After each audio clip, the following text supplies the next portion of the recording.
What's going on, y'all? So I read The Orchard Keeper by McCarthy. I don't even remember his first name. I should know his first name because he's very quickly going to become one of my favorite authors of all time. Colin McCarthy? Something like that. Something with a C. I don't know. But it was, okay, so this is his first novel, apparently, and he got a Faulkner Award for it.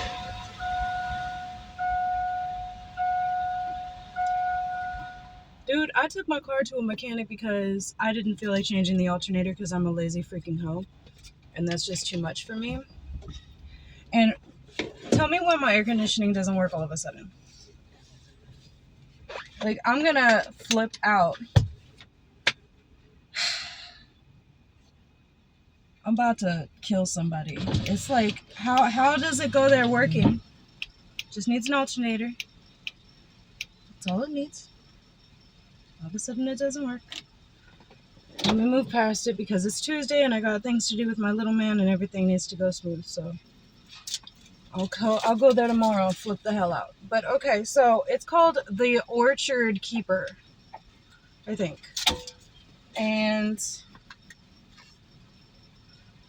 it's okay, so it takes place in like the early 1940s. Actually, no, it takes place in like 1931. I know it takes place betwixt the two world wars. Right after the First World War ends. I mean, who really knows when it really was no, it was just one giant war that never ended. But so this was a really hard book for me to read. There's a reason I'm being so freaking difficult about this. It was a really difficult book for me to read because it's really into prose. It really reads like Steinbeck's Grapes of Wrath. I know everybody says he sounds like Faulkner, which is like probably true.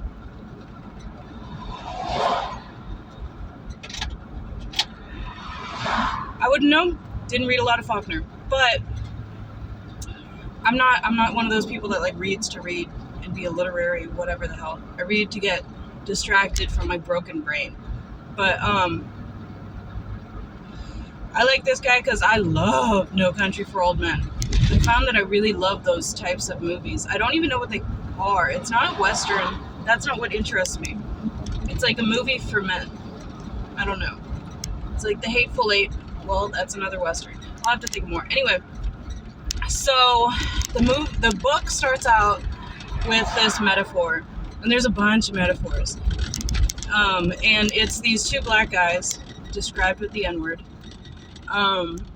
Because it's like telling of the times, and they are cutting down a tree in a graveyard. I get the feeling that there's not a single thing in this book that was written without thought. Like everything has context or everything has a purpose. So the fact that it was in a graveyard is purposeful, the fact that it's a tree, the fact that they were black, all of that. I feel like all of it has a reason, and I'm just too freaking dumb to figure it out. But they're trying to cut down this tree, and there's a wrought iron fence in it that the tree's grown up around the fence, so they can't cut it down anymore. They got to figure it out. And the way that they say it is they say the fence grew up in the tree. They don't say the tree grew up on the fence. They say the fence grew up in the tree. It's a really weird way to phrase that. It's just odd. But it's an allegory. I can't tell you what an allegory is. I just know that's one of them. So, then it's the story of Marion, which is a guy. And Marion is... he picks up this hitchhiker. It actually starts with the story of Kenneth, but it doesn't say Kenneth's name. And this author, I feel like this author wrote this book because he hates readers. He wants you to not know who he's talking about 90% of the time. And sometimes he just likes to ramble because he knows you're powerless to skip ahead or not listen to him. So Kenneth is this like douchebag that's like hitching a ride, stealing stuff. He robs somebody from their vehicle and like leaves them stranded. Like the way that he gets his first ride is like he sits in her passenger or in her back seat and doesn't like, you know, or it's like, yeah, it's like a family that he hitches a ride from, but he does it forcefully until they call the law on him. And I think it's him and a buddy. And they have sex with a girl in a church. And it doesn't even feel bad, but okay, so it's a black church. This is how it is. It's like stream of consciousness writing. And the fact that it's a black church and they talk about what it's like to be, like what the reason why the church is abandoned and all that, it doesn't matter anyway. He's just a sleazy guy, and the way they talk about the girl afterwards makes it kind of crass, but it's not nearly as crass as what I'm used to hearing, so maybe it is crass and I'm just broken. Then he hitches a ride with Marion. And Marion is driving down the road with him, and he gets a flat tire. Marion's got car problems throughout this entire book. Every car he touches goes to shit. It's hilarious. And he never flips out about it. It's weird. Anyway, because, you know, I have a minor hiccup in my travel plans and I lose my freaking mind, but not Marion. Marion's changing the tire and Kenneth attacks him with tire iron. And Marion breaks his shoulder but gets on top of him and chokes him out. And it's this really brutal, graphic murder where it's almost an accidental murder. And I was like, ooh, it's going to be like No Country for Old Men. He was planning this. Serial killer time. This is a story about murder. It's not. Then Marion disposes of the body. Well, you know, like he like goes to this old orchard that he uses to traffic his whiskey, because this is around the time Prohibition supposedly ended, but it wasn't a full end of prohibiting liquor sales. It was, they would sell beer and other light liquors, but nobody was allowed to make their own whiskey. Also, I'm completely ignorant, but this is all like around Appalachian stuff, but it's in Tennessee, and I don't know how far the Appalachian Mountains Trail, whatever, goes. But everybody talks with the accent, and the that's something that he's kind of apparently really good at, is writing things from the colloquial norm of an actual group of people, not making it like, this is how I think black people talk, this is how I think Appalachian hillbillies talk. It's like, no, this is how he legitimately must have spent a lot of time with these people. He dumps the body in a ravine and dips out. That's the end of part one. And it kind of ends there. And I can't remember if this happens in part one or not, but okay, so the mom of this boy named John, who's just described as the kid for the longest time, again, like just allergic to names, I guess. And he's in it. I think this is when it opens up in part two. He's like seeing his mom sewing something, and she makes him promise to avenge the death of his father. And she's telling him how great his father is and how, like, you know, he was always going to find a way to sustain the family. He always found money. He was always whatever, but now he's dead. And the kid doesn't seem that perturbed by the death of his father. He's just like, I can move my bed to wherever I want to move my bed to now. And that's what I'm going to do. And it's just like, oh, maybe his father was kind of not a nice person. Then it also cuts to the old man. And the old man is this live on the land, leave little trace kind of guy. And he lives in this orchard. It's his land. The orchard belongs to him. And he's somewhere around the 80s, like he's 85 or 84 or something like that. He doesn't even know his actual age. And he's this kind of like, they describe him as almost like a vagrant, and he has this dog with him. Oh yeah, dog dies, because of course he does.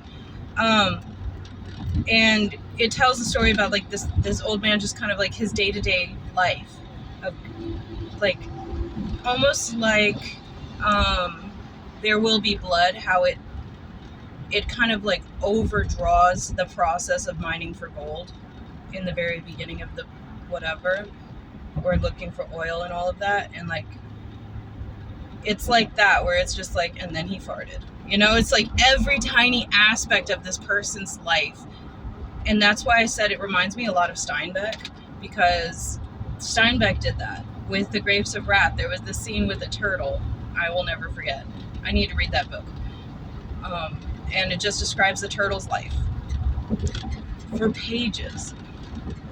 So anyway, this old man, he's just juggling along, walking around his forest, collecting herbs or whatever, roots, and he stumbles upon these two children, a little boy and a little girl.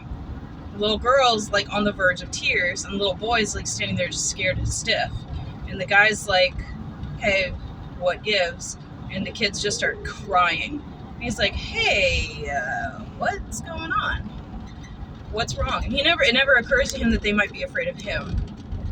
It's just they're scared. And he's like, okay, what happened? And the kid starts to try to tell him what is making them so upset. And he's like, just show me. You can't speak. Kids suck at telling stories, so I respect that.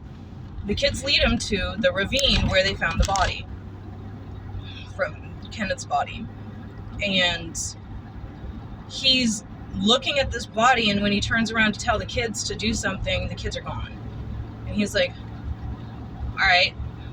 So for no reason that's explained, he decides to cover the body with a cedar tree. And it's very specific. He makes it a very important note that this is a cedar tree, which when I hear cedar, I think of like cedar chests, like how people would store their clothes in cedar, because it's a preventative of like insects moths eating your clothes. It makes bugs not like you. So he puts a cedar tree on the body to cover it, and he goes about his life, and nothing happens. And then later on, again, okay, so now we're back to John, the boy, and John is trying to figure out a way to sustain his mother's life. Like, he's trying to be a man of his own, and he's very independent. He goes out and he catches things and he sells them, and one of the things he gets his hands on is a chicken hawk, and he knows that at City Hall they're paying people for predatory birds. So if he brings this chicken hawk, he can get $1, which is a bunch of money back then, I guess.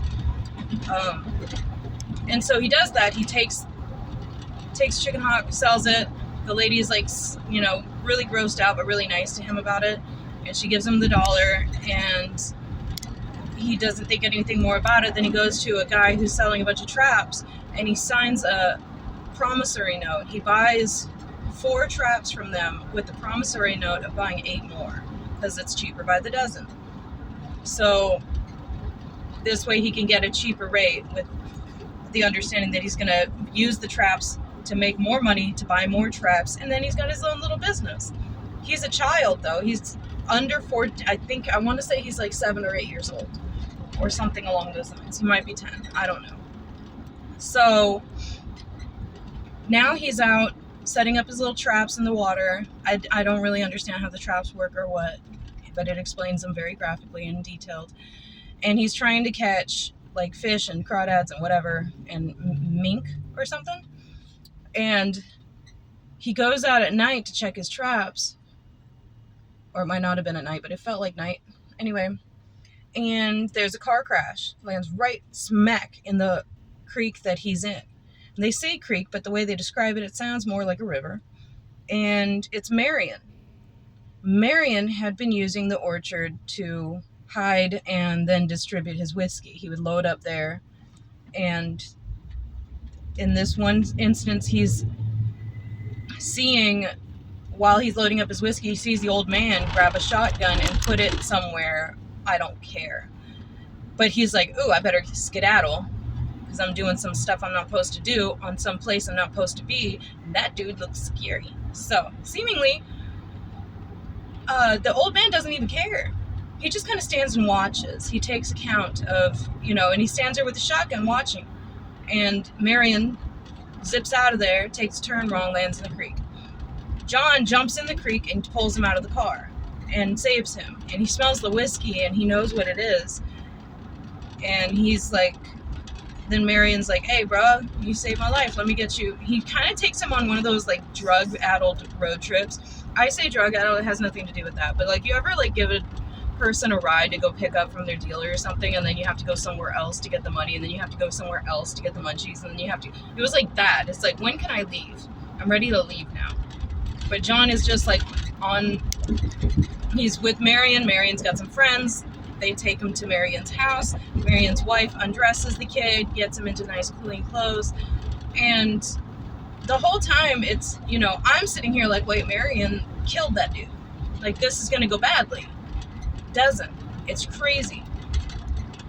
Marion gives him a puppy, but it's a 4-week-old puppy. He's like, in a month you can have it as gratitude for saving my life. And so that they become pretty fast friends, and over the course of time, Marion starts becoming like a second father for him, or father figure. And there's also some sort of descriptor in the book about Marion and his wife possibly losing a child or having some sort of grief or mourning. There's something there, I don't know. The police find the car. They're tipped off about the car, and they figure out that there was somebody that was in the vehicle and somebody that came and rescued the person in the vehicle based on tracks. So they're trying to figure everything out, and because, whiskey's a problem. Nobody else cares about the whiskey, but the cops are like, it's kind of similar to him catching that bird and turning it in. It's like, it doesn't help anyone to do that, but it makes them look good to do it. So it's the same with the cops. They're like, the more whiskey people we can catch and put in prison, the more we get money for our department or whatever. I don't know. So they're on a hunt for him, and they confront the boy because they figure out something along the lines of it, he's related to this incident, and the boy doesn't rat. And they're like, we're going to screw up your entire life trapping without a license, stuff like that. And the kid's just like, I'm not going to tell you. Eventually, Marion still ends up going to jail, or prison rather, because he's, again, transporting whiskey and his car breaks down. And he's stuck there with a car full of whiskey. So he's in prison, and the boy comes to visit him, claiming to be his nephew. And Marion's like, hey, we're even, we're fine. And the kid's like, no, I think Marion did something to protect him from the police at one point. I can't remember. But the kid's like, we're not equal. I'm going to give you this money because I feel like I owe you. And Marion's like, nah, you're good. We're square. Stay away from. And the kid's like, I'm gonna go kill that guy that ratted you out. And he's like, nah, it's fair. I did what I knew I wasn't supposed to do. I knew the risk. I took it. I'm paying the price. And the guy didn't even do anything that bad. If it was the other way around, I would have ratted on him. So it's really responsible and collect way of seeing things from a criminal element. That's kind of refreshing. There's a shootout during, like, somewhere between all of this, there's a shootout at the old man's house, because one of the things police found in this area where the car crashed was there was a government installed tank, might be a water tank, might be something, it doesn't really explain it, and it was installed in the orchard, and it's something that the city just decided to put there, and the old man hated it so much and was so angry about it that he shot it up. And not only did he shoot it up, he shot it up with, like, modified bullets, so that they did a bigger blast, which it's illegal to do that. So the cops are like, we're going to get this old man for that. So they go to his house, and he has a full-on shootout with them. He dips out. Well, they go to get reinforcements, and they come back and shoot out again, and a bunch of people get injured with their own gun. It's hilarious.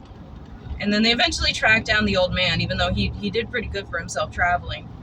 But they found him, and they put him in an old people's home after they do the whole trial and everything like that. And the other thing is, the boy, when he saw Marion in prison, he was busted up. The cops beat him bad. So this kid goes to visit the old man because the old man's been interacting with the kid all this time too. He's also been kind of teaching him to fend for himself in the woods and how to. The old man's had a very personal relationship with the black people and the Native Americans in the area.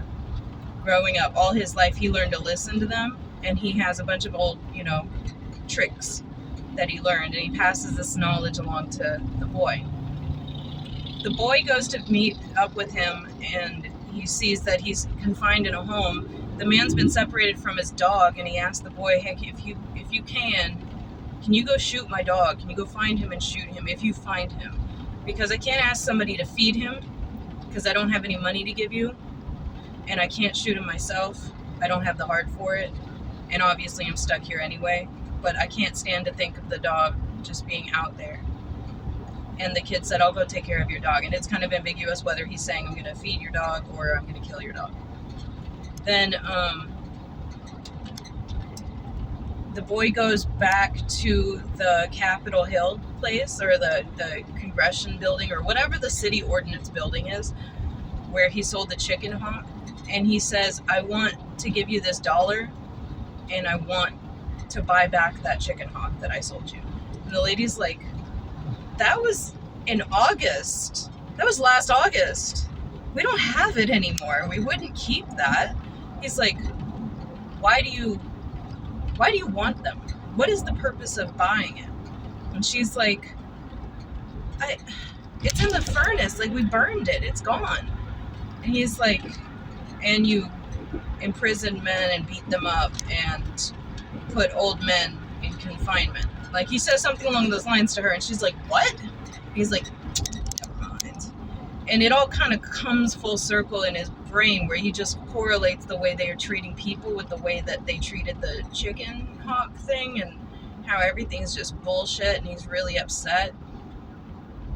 And he kind of just drifts away out of the story, and it cuts to the police officer going through ashes. So this story took place over the course of 7 years. So he must have been 7, because he was 14 when he leaves. And there's a reference to the number 7 a lot. I'm really trying to make this cohesive. One of the last scenes is there's a police officer that's camping in the woods, because I don't freaking know. And he's trying to continue an investigation of sorts. And one of the things he does is he finds this tree on fire, and it's one of the cedar trees, because the reason why 7's important, 7 cedar trees have been piled on this dead body. That's a fire. Like, it's gonna be rotting away in the wood, drying out, causing, it's just kindling at this point. It's just a big pile of kindling. Somebody sets it on fire, and I can't tell if it was the kid or if it was Marion, but it's on fire. And after the ashes go, after it's all just ashes, the cop is there kind of trying to sift through the ashes to find human bones, because at this point it's just a skeleton. And he's trying really hard to he's basically panning for human. And while he's doing this during the course of camping, the hound will come around him in the campground and then drift away before he can shoot it, because of course he's going to shoot it. And kids are making fun of him, thinking that he's digging for human teeth or something to get the silver and gold off of human teeth. I don't know.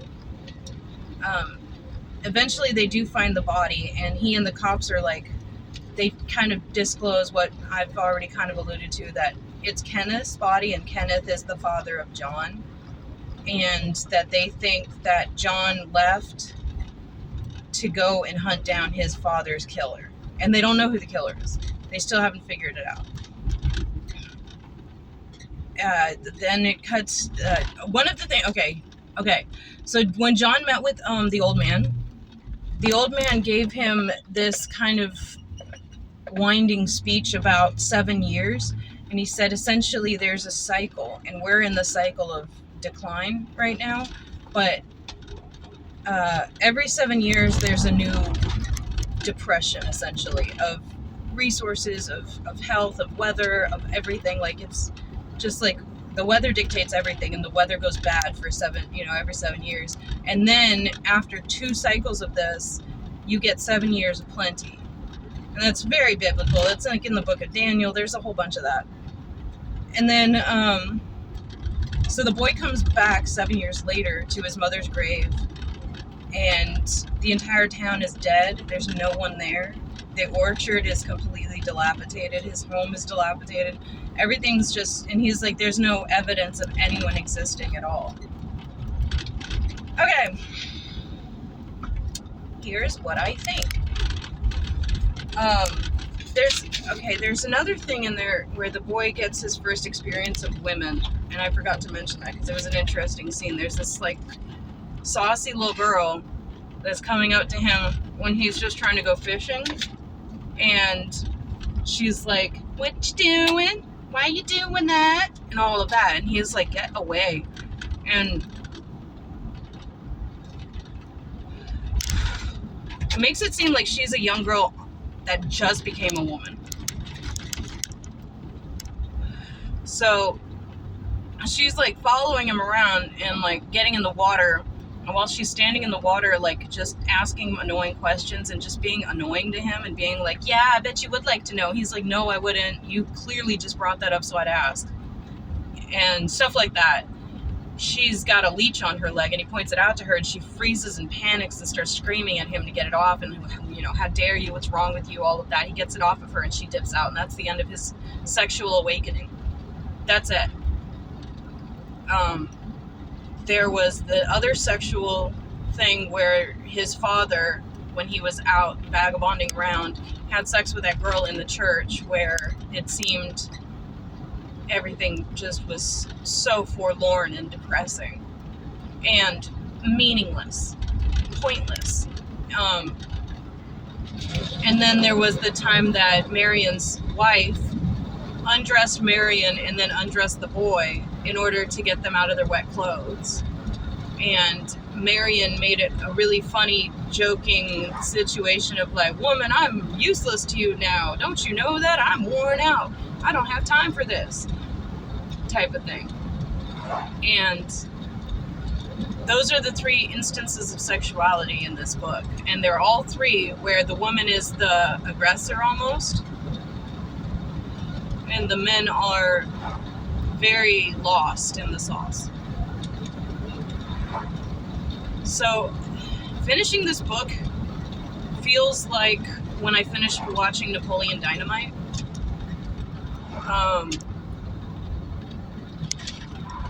It's kind of like you're stuck with what did I just read or what did I just watch kind of thing, where you're just like, what was the point of any of that?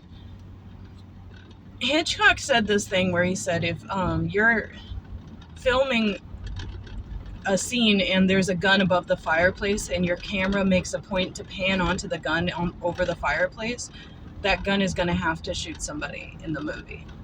It's a requirement. Well, not this author. And the same with whoever wrote and directed Napoleon Dynamite. Things are just randomly thrown in there as an aside. I feel like this book was maybe even just a love story between the author and people that moved him through his life. Like people that influenced him. Maybe he was just throwing a bunch of Easter eggs for his personal jokes and his personal experiences and venting about things that he otherwise hasn't really been able to vent about. But the more I thought about it, the deeper it got. And I started thinking, okay, what if this is, because he likes to do this, allegory of the Bible, there's a lot of references to that. So if the orchard is Eden, and the 2 children are very similar to Adam and Eve, and Eden is over at the end of this book, then I think that the boy, I don't know who the boy would be in this. I know the old man would be God, and I get a vibe from that he's confined at the end of this story. God's been twisted up and put away. There is no God. Or if there is, he's a very sad, tragic figure. That's just, we're waiting to be rid of him. Nobody claims him. Um, and oh yeah, the cop does shoot the dog at one of the very last scenes in the book. I'm like, okay. The boy, I want to say the boy is more like a humankind type of thing, where he's just, there's no personality to any of these characters. There's no personal psychological breakdowns of who they are and why they think the way they think or how they feel. So it's really open to any reader's interpretation. But the way that I read it is, this boy is thrust into the world with only what he's learned so far to keep him sustained. And he makes a way for himself, and while doing so, somehow is able to find morality within himself, not through God, not through the old man, not through Marion. Nobody teaches him. Marion does the opposite. He teaches him how to be a swindler almost. He's like teaching him how to be a moonshiner and stuff. And the old man doesn't even tell him that it's his daddy in the woods, his body. So like every adult in this child's life fails him, but he still somehow finds a moral compass to be able to see that catching birds of prey and giving them to the government is bad. And I think that's the other subtext of this story, is that the government or any overseers is a bad thing. Any government control is a bad thing. Go back to your native roots or the natural life. Because there's so many examples in this book about human beings trying to master nature and failing. And not just failing because nature is too wild, but failing because men are so incompetent and so misguided and so without the ability to rationalize the necessities of living a fulfilling and meaningful life. But this boy is able to. He's able to find the truth of it. And he's able to, like, come to a center ground for himself without anybody else's assistance. He vowed to avenge his father, but he never did. That's the gun over the fireplace that never did anything. No, there's nothing that happened there. And I don't know, there was just, what a book. I loved it because I haven't read anything else from McCarthy, but apparently they say to read this book first. I found this out later because, of course, when I don't know what to think about things, I look for smarter people to explain it. So I watched a bunch of reviews and I read a bunch of synopses, and a lot of people said the same thing. They were like, this is one of his worst. So if this was one of his worst, then great. I'm in for a wild and wonderful ride, because I'm going to check out, so I have the Blood Meridian. I'm not going to read The Road because that one hurts too much for me to read. But yeah, I'm going to work my way through his books. But I don't know. There was this scene where the boys, him and his friends, are trying to do nature stuff and like start a fire in the caves, and they're like, this is how the cavemen would do it. And then the other kid's like, this is how the natives would do it. And it's really funny because, like, what kid didn't do something like that? Especially me as a kid growing up with Pocahontas. We all wanted to be really wise and able. And, like, we wanted to do everything the natives did. And so, like, there was a phase, like a craze during my youth. And I walked barefoot all the time. I got calluses on my feet so thick I could walk on a sticker. You know, those little, like, thorns in the grass, and it wouldn't get me. Like, I was into it. But, it's the fire they're trying to build, it just smokes them out of the cave and they give up. And there's things like that. There's also another, okay, so then in this allegory of it being the Bible, I guess the body would be like the tree of good and evil. And it's one of two trees in the Bible, by the way. In Genesis, they have the tree of knowledge and the tree of good and evil. Or no, the tree of knowledge and good. I can't remember, but there's two freaking trees. One of them is supposed to make man like God, and the other one, I can't remember what it does. But read Genesis, it's freaking fascinating. It's an amazing story, regardless of your religious orientation. It's fascinating to read it and actually read it. Like, they describe Adam and Eve being created 3 different times in 3 different ways. And the Jews, the Kamala version of it is that God made 3 Eves. Anyway, that's a whole nother thing. One of the Eves became Lilith. I love it. Anyway, but yeah, so the body would be the tree of good and evil. I don't know. The more I think about it, there's also this thing about cats. Like, the author goes into this whole thing about, there's this one thing written from the perspective of a cat. And it took me a while to figure out that's what I was reading. They called them painter cats, but apparently that meant panther cats, which meant like pumas or cougars. And they could hear them crying out in the wilderness. It's another Bible thing. Isaiah. And there's this sense of the old man being haunted by cats. So he goes into what he learned from natives about these cats, and that it's like a special person's able to see them. Not everybody can see these wild cats. And how there's a native folklore of a woman who inhabits the body of a cat or becomes like a banshee cat or something, like a woman cat hybrid centaur thing. I don't freaking know. But essentially, it's like he's haunted by the ghost of his wife, who's upset with him, or he like let her die. Oh shit, I went the wrong way. Damn it. I need gas in this car and I keep on missing my turn.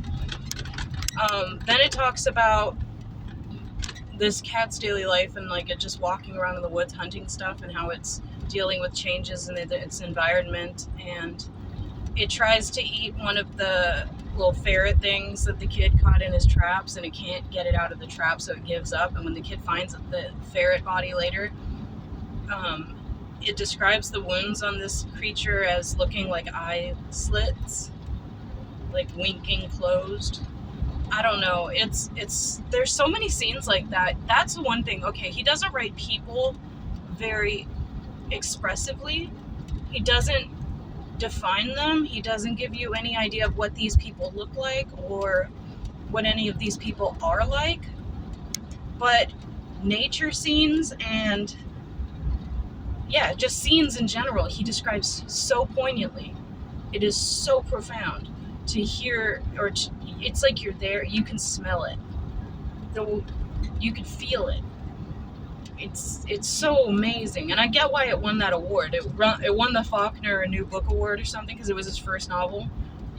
So it was one of those awards that, like, the longer the award title is, the less important it seems.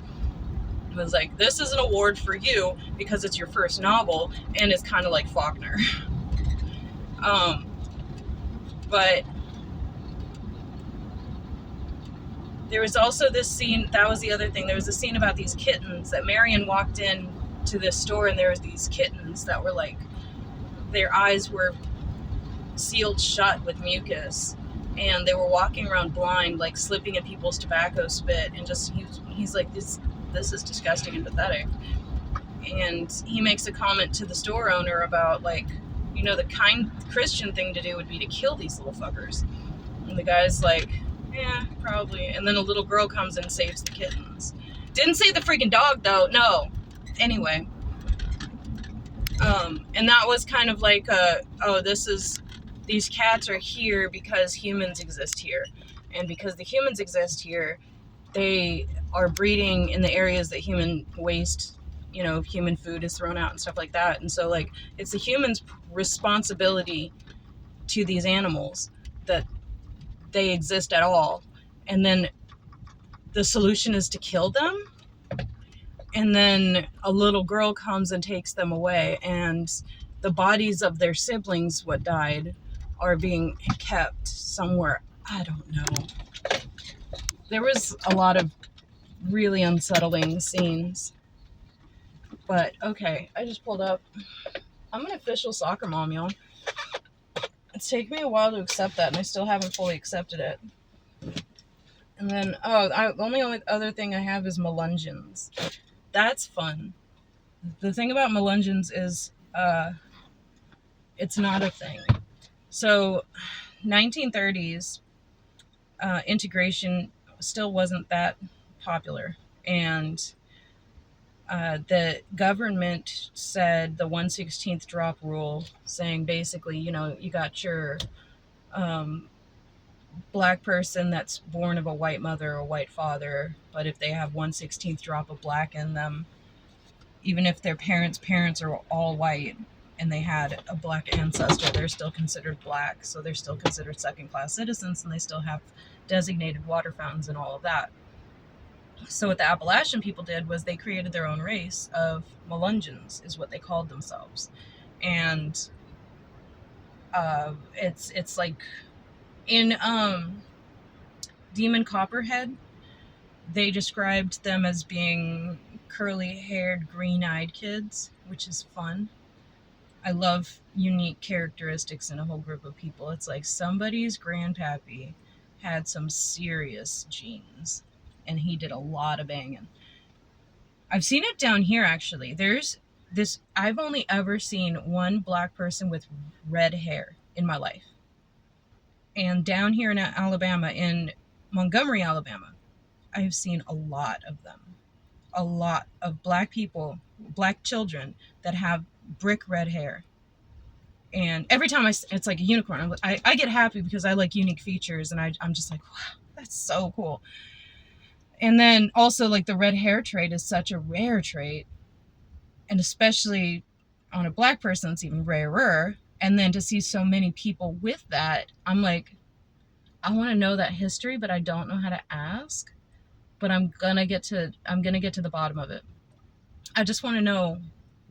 I want to know that somebody knows that heritage. I'd hate to think that it's just something that happened and nobody knows that they all have a unique link to somebody who was clearly great, or at least consistent. But anyway, that was a weird little runoff. But yeah, the Melungeons, that was their way of integrating their groups. And there was a couple other places like that did that similarly, where they just the entire populace just kind of reserved the right to not give a shit about race necessarily, and they just interwove each other's cultures together, which was kind of beautiful, and I love it. Prattville did that because of the unions, and there's a couple other places that did things like that. And then that's where you get things like Cajun and stuff like that, and like the there's that whole group, they speak that pidgin English in South Carolina. Freaking, I can't remember what it's called. It starts with a G. Gullah. The Gullah language. And I don't know that any of those people have any physical characteristics that signify that they're different. Just like Cajun people, I would argue that there is a specific characteristic, but it's not one that I can really point out. It's more of, there's like, when I see somebody who's Cajun, a lot of times they have cat-like eyes. They have eyes that are like almost elongated, almost like an Asian eyelid. There's something in the features, but maybe I'm just applying my own prejudices to it. I mean, it's not an ugly trait. It's beautiful, actually. But Theo Von has the look. So maybe that'll help you understand what I'm trying to describe. But also the bad guy from the Blue People movies, what's that? He has those eyes. All right. The Orchard Keeper by McCarthy. Which, you know what? It's funny that somebody who with the last name McCarthy doesn't like government control. I think that's ironic. Anyway, all right. I gotta go scream at my kid. Bye.